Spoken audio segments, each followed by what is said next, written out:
We got a lot of questions that came in. What I've looked at and tried to call out those that I think cut across all of the speakers. So let me start with this one. You're doing this amazing amount of work. So another sort of sustainability question is, where do you get your funding from, and how do you actually stay alive in trying to do this business? Is that to me? To all of you that are involved here. From the environmental, thank you. As far as the environmental working group goes, it varies substantially from year to year, but we probably get 70% of our annual funding from major private foundations, you know, the McKnight Foundation, Packard Foundation, Hewlett Foundation. In the United States, we are getting an increasingly large amount of our funding from individual donations. We have, as of 2 months ago, we now have 1 million people signed up on our email list. We call them our supporters. We're not a membership organization, but those folks do donate to us, and we're exploiting that more and more. And also we have some, you know, large individual donations from wealthy folks. So about 70% foundations, 30% other. Yeah. In our case, we also have as a nonprofit based in Beijing, we got our funding mainly also from the foundations. At the beginning, more international foundations, including the Rockefeller Brothers Fund. But in recent years, the philanthropy in China is coming up very strongly, and we started getting our funding from the local foundations. Our new site, which integrate the air, water, solid waste, hazardous waste put together, and this new database is being sponsored by a local foundation. We also got some funding through the collaboration with other bigger organizations which have stronger funding capacity, like the NRDC, the National Resource Defense Council, WRI, WWF. We work together on different projects. And then thirdly, we got some individual donation, but not as much as yours. And so far that side, individual sort of philanthropy has not been coming up yet in China, but I think as our society getting more affluent, there's a possibility for that. We just need to make, as Craig said, make it more relevant. You know, our work really relevant and really could help people. I believe one day we could get those donations. And I think, and very briefly too, that we have very similar models too, but we're finding that companies are very, very interested in our findings. We're partnered with the Pacific Institute, so we do keep a firewall, so companies, if somebody comes to us and says, we want to find out what people believe, we want to do a survey, a GlobeScan survey or something like that, we do keep that separation between church and state, so to speak, but we're finding that companies are believing and finding strategic information in the data and reporting that we're producing. So the firewall actually brings us to a second question here, and that is, in all these cases, and probably in very different ways, you must feel intense pressure, whether it's from the government or from industry or from people to shape the message or bias it in one way or another. How do you combat that? How do you actually protect your programs in ways that protect against what would appear to be bias?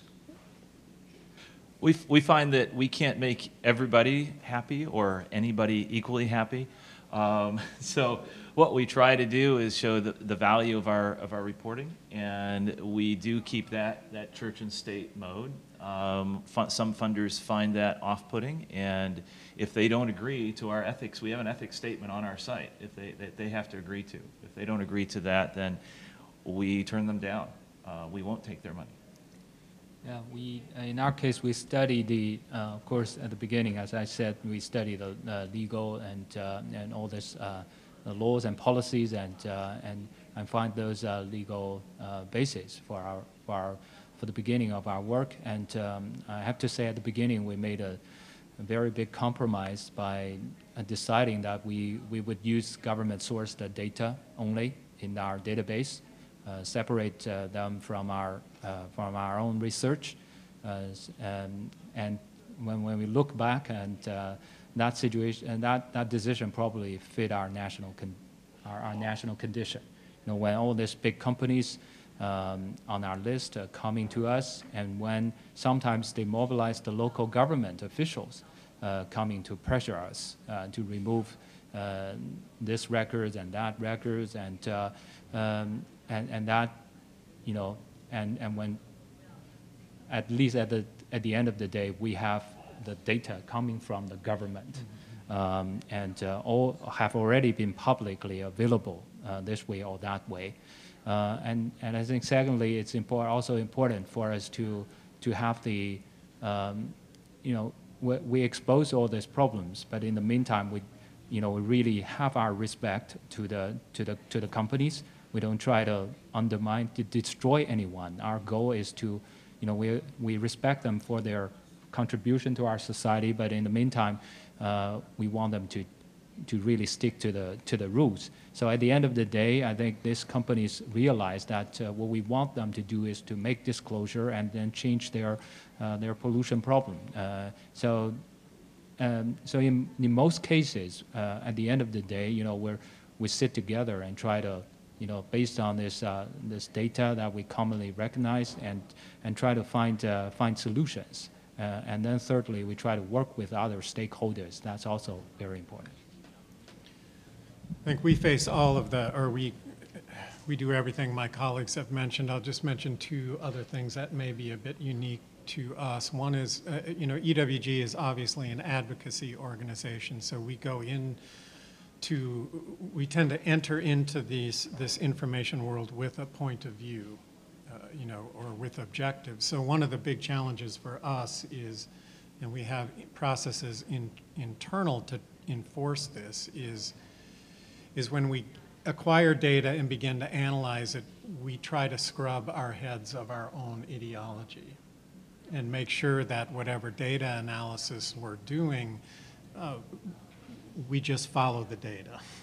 Whether it takes us where we thought we were going to go, or it takes us to a place that's going to be helpful for our advocacy work or not. Just an example was, I mentioned the role of meat in greenhouse gas emissions in the United States. When we went into that, you know, our expectation was that meat would be playing a far bigger role in U.S. greenhouse gas emissions than what the data are telling us. So that was sort of a shock to us, a shock to the people who funded the work, because their expectation was that meat would be playing a much bigger role. But the information is going out anyway, and we're still getting funding from that funder. But that, so I think that, you know, you just have to be, if you're going to have credibility over the long term, you really have to just be willing to go where the data takes you and take the hits that come with that. And then for us, it's mostly attacks from industry or other interest groups after the data or the information is released. So we prepare assiduously for those attacks by just scrubbing and scrubbing and scrubbing and scrubbing the data and the analysis over and over and over again. So in our parlance, we think it's bulletproof before it goes public.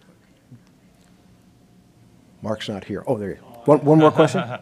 Okay, last one. So, you know, we're sitting in this beautiful academic environment, and there's lots of academics here in the room, so this is not an unexpected question.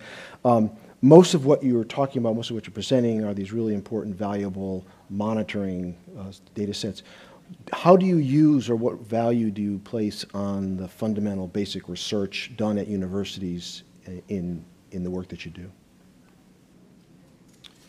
Well, for us, that's absolutely fundamental. I mean, you know, everything that I showed you started out with a literature review of some kind, you know, internally to try to understand where the science was, and it almost always involves outreach to specific members of the academic community with expertise in whatever realm we're working in that serve in our parlance as validators. So those scientists look at where things are going, how we're developing the data, the conclusions we're coming to, and we rely heavily on those members in the scientific community to make sure that we scientifically are moving in the right direction, right? We don't ask them to endorse the product or to be spokespeople for the product necessarily, but we heavily rely on the scientific community for the foundation of our work, whether it's in toxics or in the sort of losing ground natural resource sort of work that I do. At this moment, we are focusing on just compiling all this data, but I think it's very, very important for the data analysis to be done. We could do part of that, but really, you know, the real sophisticated, in-depth analysis needs to be done by the research communities, by the academia, since last, I think over the past few years, we have collaboration with, we got our support from professors from the Renmin University, the Tsinghua, Peking University, and various universities. We work together on different, you know, those individually, those professors give us a lot of help, and I need to acknowledge that. And then last year we had our first joint project with a local university, the Renmin University, on creating air pollution information disclosure information transparency index with the Renmin University. So I think it's very helpful. I think over the long run, what I really hope is that you know, as discussed all this time, it's you know, we have a real need, we have a real demand in China, huge potential opportunities for innovations, for our massive innovative power to be released in China to try to help overcome the pollution problem. But at this moment, the demand, the potential demand has not been materialized.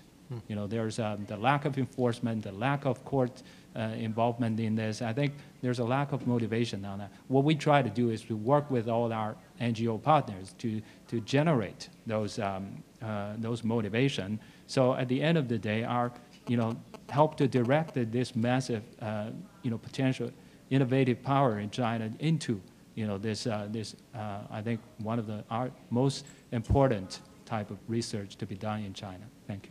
So here, just in a very, very brief point, what I really hope, and it's a challenge for everybody here and for the academic community, is, and beyond us outreaching to you, is to have in-reach from you. And when publishing white papers and publishing them in different forms, we need your data. And what my dream, what I think all of us dream, is that we can capture these data streams from grad students, from research programs, and start to contextualize them and layer them. There is no excuse for us for our data, our levels of data to be dropping. There's no excuse for us to not know what's happening out there, because the sensors are there, the answers are out there.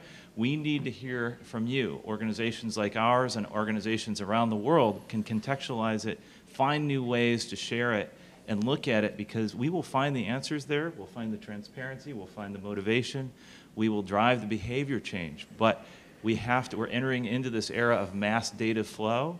We need to enter into an area of mass data analysis and collection and contextualization. So a lot of data inflow, please. Thanks. Let's thank our group again. Thank you very much.